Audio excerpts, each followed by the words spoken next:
The Artist's Toolkit, a training program for the artistic process, problems, background, and exercises. Hello and welcome to the Artist's Toolkit, your 24-episode training program for developing your personal artistic tools. Today is all about habits of seeing. What are habits of seeing? Well, it means mostly that we never see anything on its own. We never see anything in isolation. You never see only one object or one image. Everything you look at, every picture, every situation, everything you look at activates your memory, activates your knowledge, and everything you look at is connected with other things you have looked at before.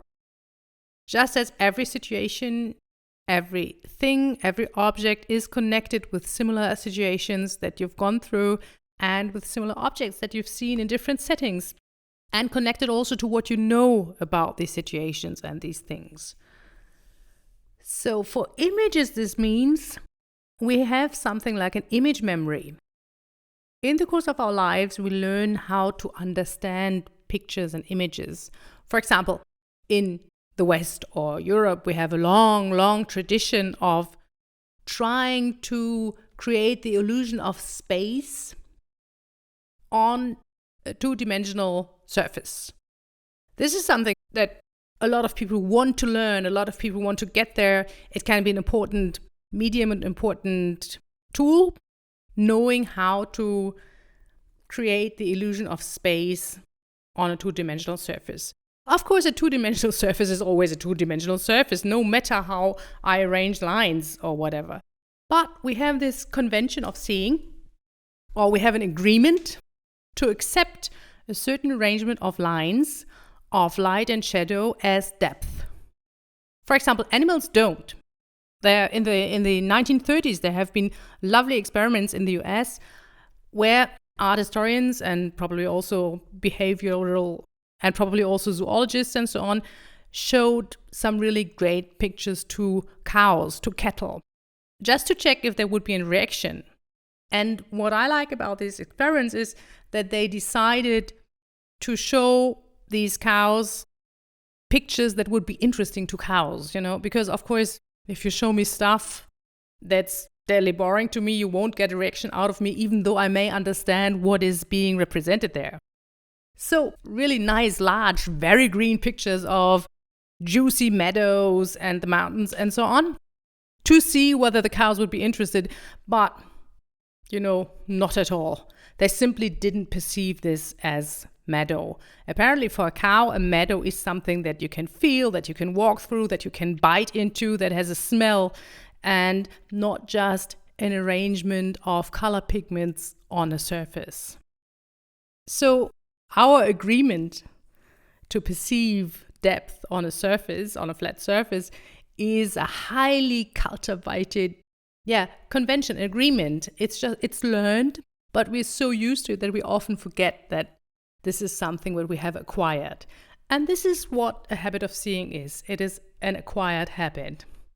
And of course, you can use it for your own work. You do this every time when you, in any way, show, create, make a shape that is connected to a certain meaning. For example, you make a sketch of a body in a certain position, in a position that expresses a certain mood. If you just make a smiley that has a certain facial expression, then you're already there. Those are visual forms that help us to identify inner states of being. And of course, they're directly connected to our bodies. And we've learned that somebody who walks hunched over and whose the corners of whose mouth are pointing down is sad and in a bad mood, and you can use it. Of course, this is completely elementary, basic, but it goes a lot further. So much about image convention, image memory. The Artist's Toolkit. I'm going to talk about 3 points today. So I talk about quotations, 1. I will also talk about agreements, conventions, image conventions, visual conventions, our agreements about visual conventions and how we communicate with visual means, and about context. And the first is the so-called quotation, and it's far more than just using a certain facial expression to express a certain emotion that is fixed to it. No, for example, a quotation. You want to show a fight or that somebody has to fight, and you make a photograph or a sketch, whatever kind of expression you choose. Maybe you're just at the beginning of a project, very simple approach. You make a sketch. And of course, there are 100,000 more complex other ways of doing this.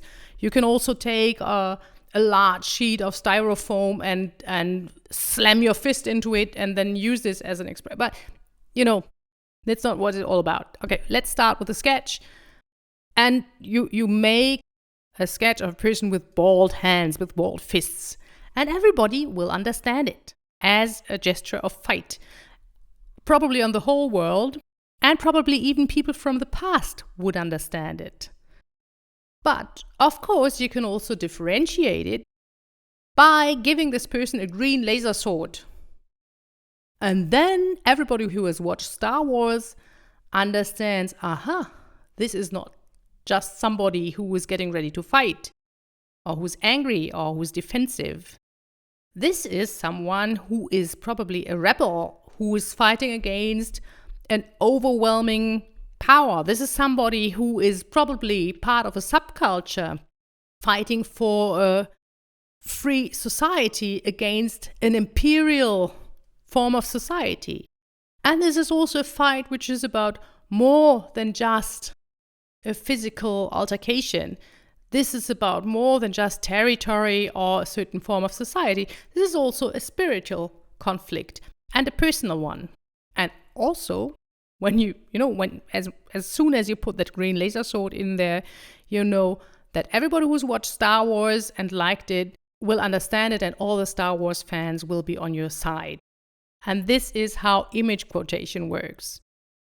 And of course, you can also quote Mona Lisa, or you can quote the creation of Adam. That's the one with God Father in a green shift, sitting on a cloud with a long, long, long beard, reaching down from his cloud and pointing his index finger at Adam, who's lying down there completely naked, and reaching up to him. And that's how he receives life.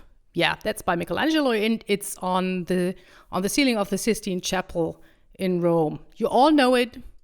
It's a picture about creating life, about contact, about creation, about communication, and it keeps being quoted over and over again, and you can find it on, your pencil case, your shopping bag, and so on, name it, you'll have it. Everybody uses it because this image, this picture is deep in our cultural memory, and it's recognizable, and it transports additional layers of meaning, just like a green laser sword. The Artist's Toolkit. What is true for an image quotation is, of course, also true for certain styles. It's true for writing, for fonts, for typology. You all know that. I'm just summing it up a bit. It's true for something like abstract art. We've had abstract painting in the West for over 100, 120 years. Of course, there's also disagreement. Apparently, there have been experiments since the 1860s, but these were mostly by women who weren't taken seriously by anyone. So we have this date, 1911. Kandinsky invents abstract art. Well, and of course, that there are many, many areas in the world where people have been experimenting with abstraction, with abstracting shapes for 1,000 years before that. So it was no big news, for example, in Australia, in many parts of Africa, and of course for many, many lines of pictorial and image traditions in the Islamic world. This idea of abstraction, no big news. Like, everybody knew it would work. Everybody knew it's great. Okay, but this is not what it's all about. What I wanted to say is that since the beginning of the 20th century, abstract shapes have been kind of associated with something progressive and futuristic and modern. And by now, the stuff is really old, even in the West, which discovered it late, but still, we still have this. We still, a very good area to look at is also, of course, always advertisement. it's this feeling. Abstract shapes, this is somehow progressive. And the same thing, of course, is true about certain fonts. For example, Times New Roman is always considered respectable, reliable, solid, while other fonts are considered more experimental, more open, though they also go in and out of fashion all the time. The Artist's Toolkit. Talking about fonts. One thing, important thing, whenever you can find a visual solution, try not to include words. I know there's a long tradition of including words and text in visual works, and it's totally legitimate. The problem is it hardly ever works if you use it as a crutch. So what I recommend is use writing in your work once you've gathered more experience. In the beginning, as I said, it cannot be a crutch. Yeah? Try to express what you want to express without words. Because as we already said, we mentioned that words activate a different area in the brain from images. So if you want to talk with images, if you want to reach people in this raw emotional language that are images, then don't draw them into the other field, which is all about words and language. So because I see this with my students very often, that when they're stuck, then their reaction is supposed to be, I write down a little motto or something and everybody will understand what I mean. But instead, what happens is that the piece collapses and all the mystery and the associations and everything what was there to explore and to find out and that was fascinating is gone.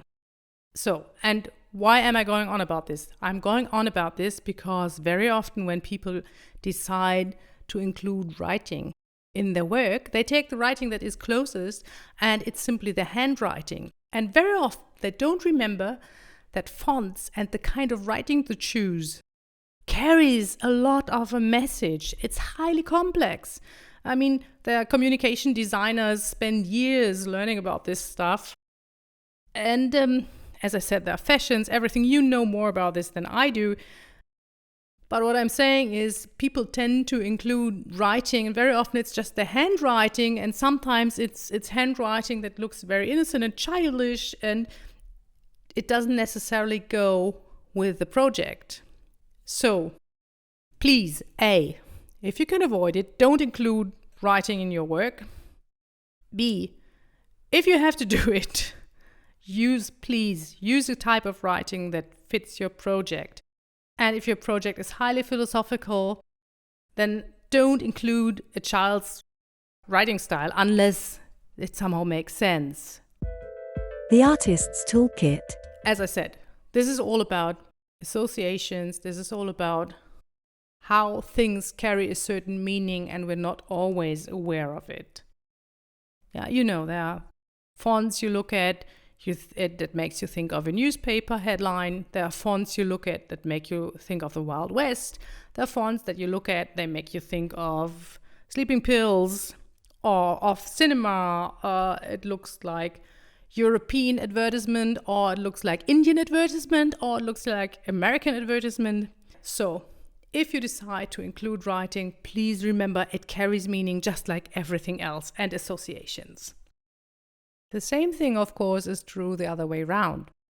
There may be iconic images, there may be image memories that you do not want to wake up, that you do not want to include in the field of visual meaning that you're creating when you're working.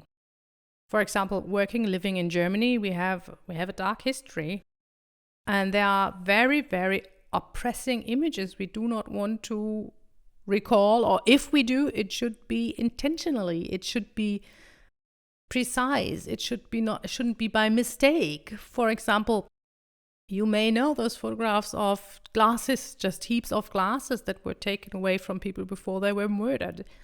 And that doesn't mean that you cannot work with glasses. Of course you can work with glasses.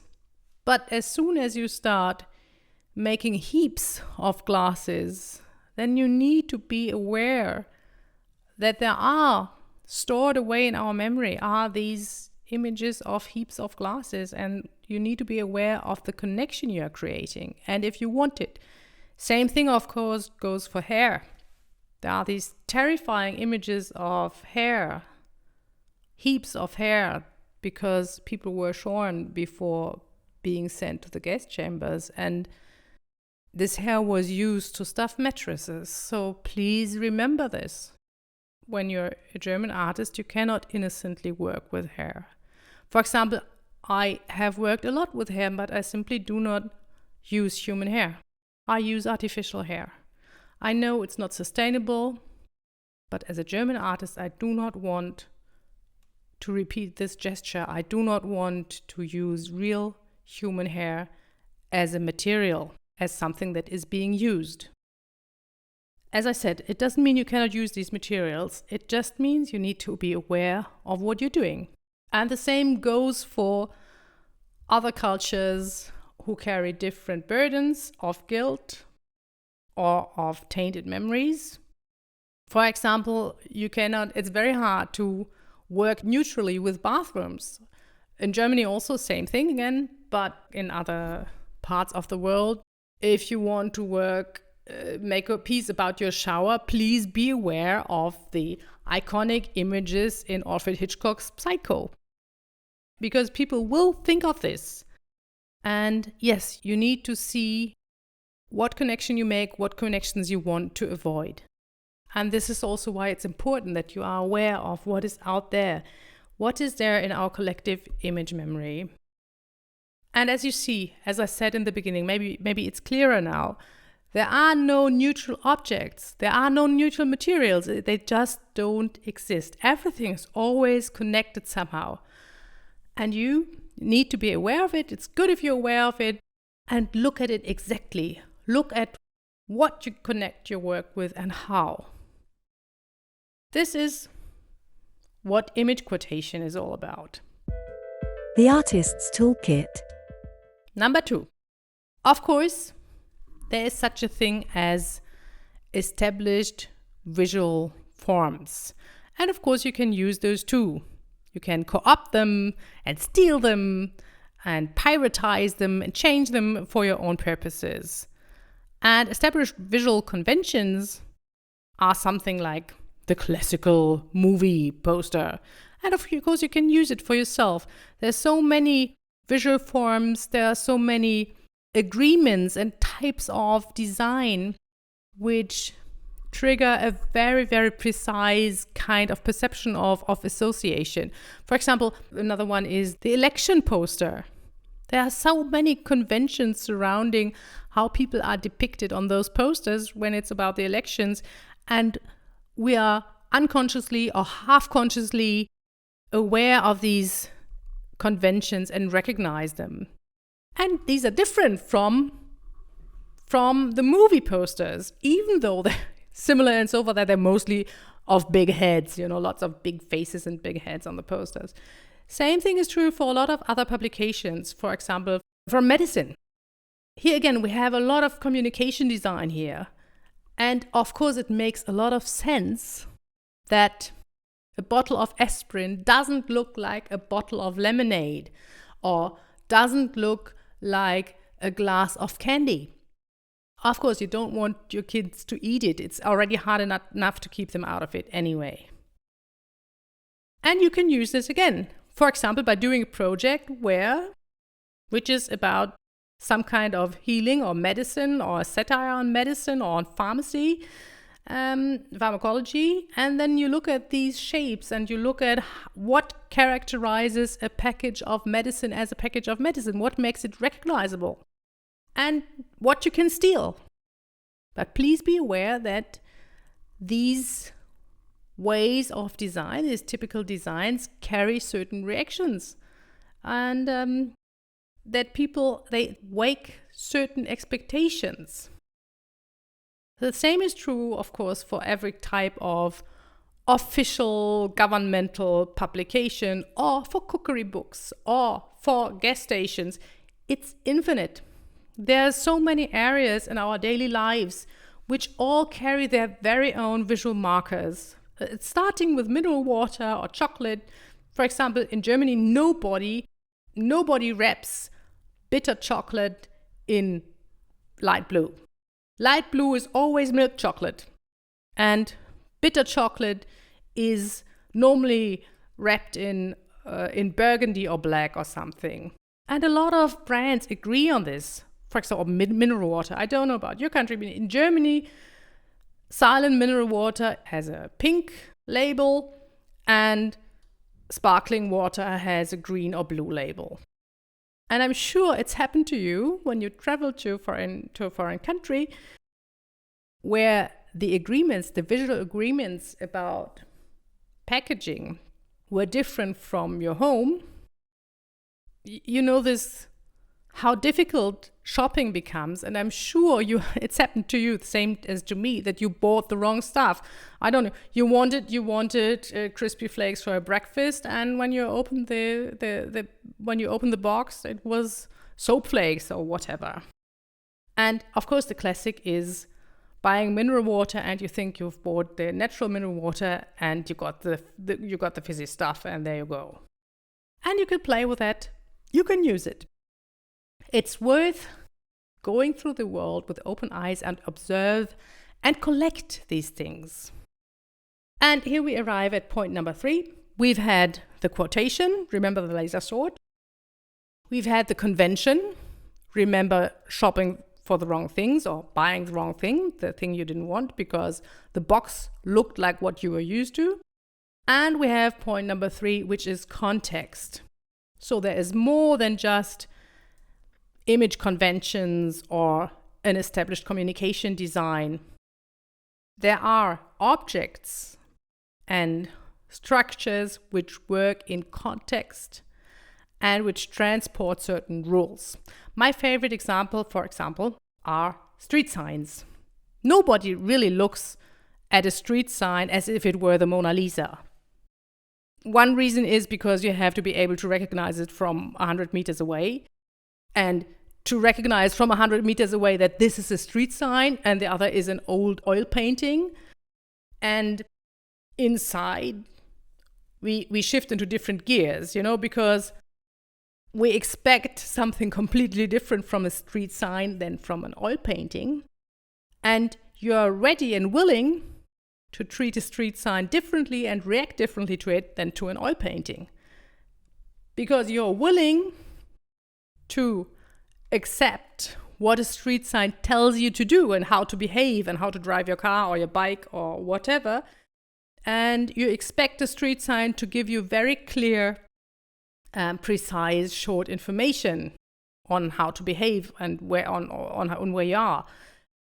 But with an oil painting, you're probably, I hope so, you will be willing not to take orders, but to approach it in a kind of meditative mood and take your time and to explore and to look at it with a little, with a different attitude, to explore it, experience something possibly. The same is true for many, many things. And here again, yes, you can co-opt existing forms and use them for your own work if it fits your artistic intention. And here we come to the area of expectations. There are different visual formats, different materials, different contexts in which objects and pictograms and images function differently because we have different expectations. And I'm sure you can divvy it up, you can separate the area of representation, the area of art, painting, of images that transport stories, of artifacts where we know right away, okay, this is going to be about complex cultural meaning, about many layers of cultural significance, and I'll take my time to explore this. And on the other hand is the everyday, which we treat completely differently, at which we look at it with different eyes. And of course, it is extremely charming and interesting to mix these two. This is my exercise for you today, my open-end exercise to you for the rest of your life. If you want to the rest of your artistic life, please go through the world with open eyes and look at and notice how and where design is used, how just by coloring, by positioning, by, by how things are made, via the font, the shape, the material, how these automatically seduce you to attach certain meanings, very different meanings to very different objects in very different situations. And how this kind of reaction comes about is, oh, this is official, this belongs to the community. This comes from the government, or oh, this is medical, or oh, careful, this is poisonous, be careful. Or maybe, oh, this is a place to have fun, or okay, here you can have special fun, like kind of high quality fun, or oh, this is expensive, or oh, this is not expensive, and this has a certain value. Please keep your eyes open, identify these forms, these strategies, identify your own reactions and how these associations are, created. And the bigger your reservoir of this kind of visual strategies is, the more you will have to work with and the more you can use this in your own work. Exercise. My exercise to go with this episode, my exercise for you today is to rededicate a package of medication and a package of sweets. Please make them switch roles. So please pick a box of, aspirin or whatever, pain medication. Look at it exactly. Look at what makes it recognizable as medication. And also pick a box of candy or another kind of packaging.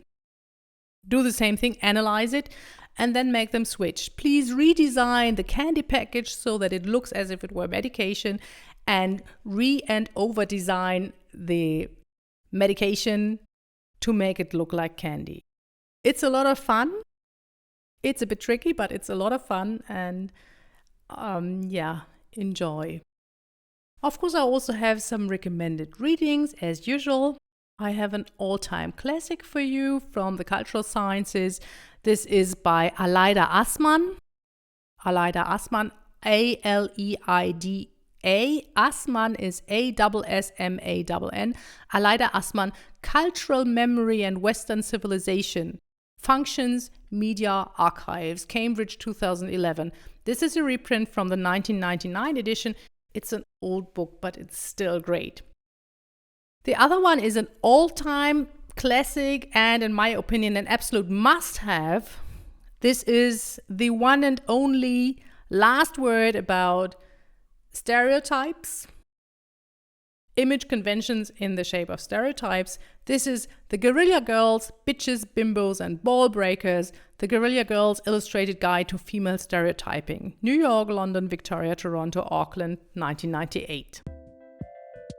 The Artist's Toolkit. Conceptualized and presented by Kaethe Wenzel.